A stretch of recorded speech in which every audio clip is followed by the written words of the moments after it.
Joker can go under several stages in the game by using a combination of gun and grappling hook. The idea is to use gun's air drift to position Joker under the stage where grappling hook's long range will latch onto the ledge and pull yourself up as soon as you latch on. This can grant Joker a lot of flexibility on how he can choose to recover when going off stage for an edge guard or as a small escape route following a failed gun gimp. If you try to go under a stage without using a gun, you'll see that Joker only travels halfway and can't reach either side with up special besides a few exceptions. When Joker uses his gun, he floats for a bit while firing and slows his descent. He can use this to ride a small distance in either direction before regaining his normal fall speed. Any momentum Joker had during the initial jump will carry over into the float, which allows him to travel a slightly further distance. You can chain this effect by repeatedly firing the first shot while falling, allowing you to get further distance or to create a hovering effect. The timing of this trick can be a little weird at first. You want to only use the first shot from gun to gain the most distance and airtime out of this. At first, you might find yourself not moving in the direction you want, doing an unintentional air dodge, or performing a wave bounce which can mess with your momentum. Once you get the timing down, moving around with this becomes second nature and can give you slightly better air control.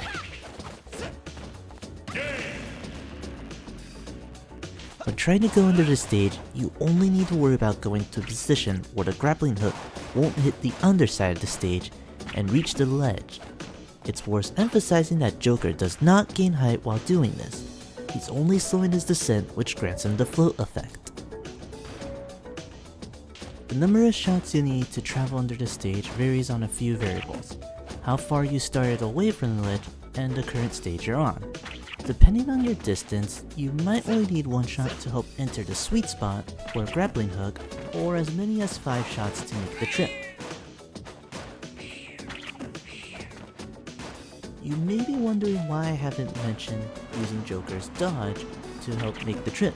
This is because dodging lowers Joker's height while pushing him in the chosen direction, lowering your odds of successfully doing this. Gun dodging is only beneficial when you're close to the ledge. You can then go back to single shots and then use your jump and up special to help make the ledge. When Arsene is summoned, this trick becomes easier to do because of the increased distance with Rings of Rebellion. Gun special's increased range and damage also boosts your odds of getting the gimp with guns, giving you a bit more incentive to try for it. Combine this with the rock solid recovery Arsene provides, and you can recover from pretty far distances. Just remember to stay in position because you might not always reach ledge though. In the current competitive stage list, Joker can go under 5 out of the current 10 stages. I'll show off the trick on each stage along with a few variations while showing the overall difficulty of performing this on each stage.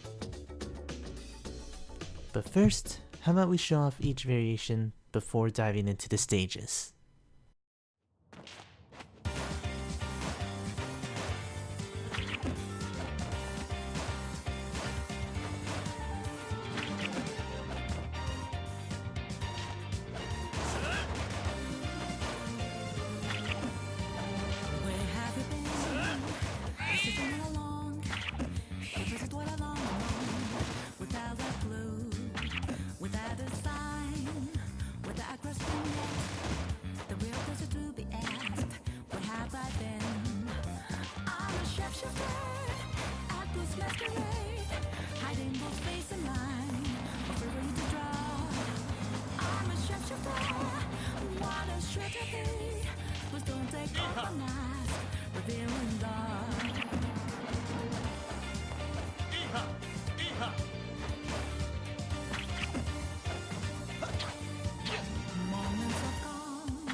Now that we wrapped up how many variants there are, let's go talk about how this works on stages. Battlefield. Standard triplet stage layout with an average length. Joker can go under the stage with relative ease and can do this from a variety of angles.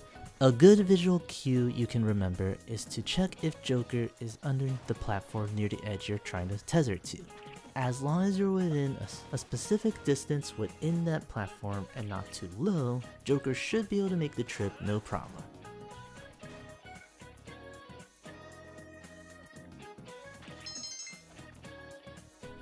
Battlefield is also a good place to consider practicing the trick on. Once you get the hang of doing the trick here, it'll help you out for the other stages down in this list.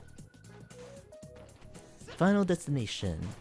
This is probably Joker's hardest stage to go under. FD's underside makes it really easy for the tether to hit the stage rather than the ledge, so you may have to be a bit closer than you'd want to make the trip. The layout makes it tough to even go this from afar, so try to get as close as you can before you can go for the tether. If you make it past the middle and inch as close as possible towards the ledge before tethering, you should be in the clear. Lilac Cruise. Lilac can be a bit of an odd one for Joker since the hook can either miss the ledge or hit the engines instead. You want to hang a little lower than the engine closest to the ledge before going for the tether. Remember, the tether has a lot of range to work with, so don't be afraid of going lower than you'd like in order to make the trip. Overall, this one's a bit of a tough one, but still manageable to do consistently. Smashville. Joker's easiest stage to go under, and the lucky stage where he doesn't need guns to make the trip. The layout is extremely generous to Joker's tether, meaning he can grapple in many ways and many heights while doing many forms of edgeguarding. You can get away with multiple bears and even other forms of edgeguards here, due to how reliable the tether is. You can argue that Joker should practice going under stages here instead of Battlefield, but I feel this spoils you a bit too much when it comes to trying the trick in other stages. Definitely work on air control here though, because of just how much you can tether from.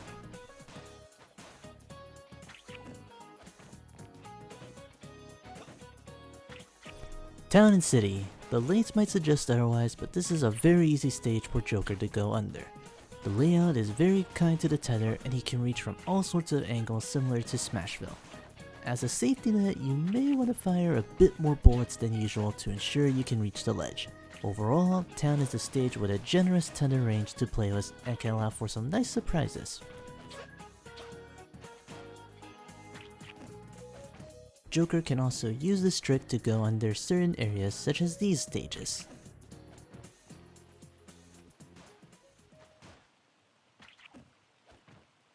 So how does this affect Joker's meta? Well, this isn't as meta-defined as I make it sound. Joker's recovery is still very easy to exploit and can be easily two-framed by the majority of the cast. Some characters can chase Joker attempting this option or even lay a trap waiting for him on the other side. The idea here is that this shows a possible escape route for Joker following a failed gun kill, or from an overcommitted edgeguard.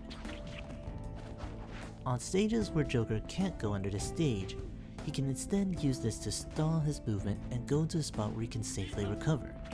He can also opt to go for the wall in a wall jump and then try to slunk over there. On stages such as Callus and Yoshi's Story, this can actually give Joker a few more options with his edgeguard. Use the wall along with his gun movements to hang around off stage for a little longer than usual, and then safely latch onto stage when you need to return.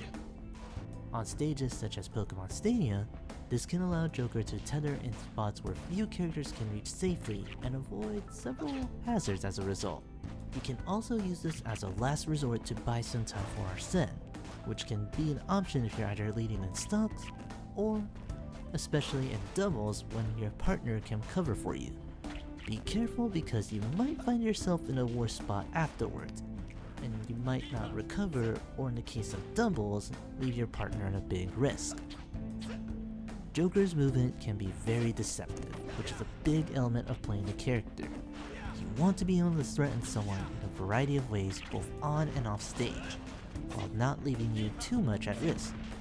This little trick might be a small way to help in those situations, or at the very least give Joker mates a fun thing to play with during a match.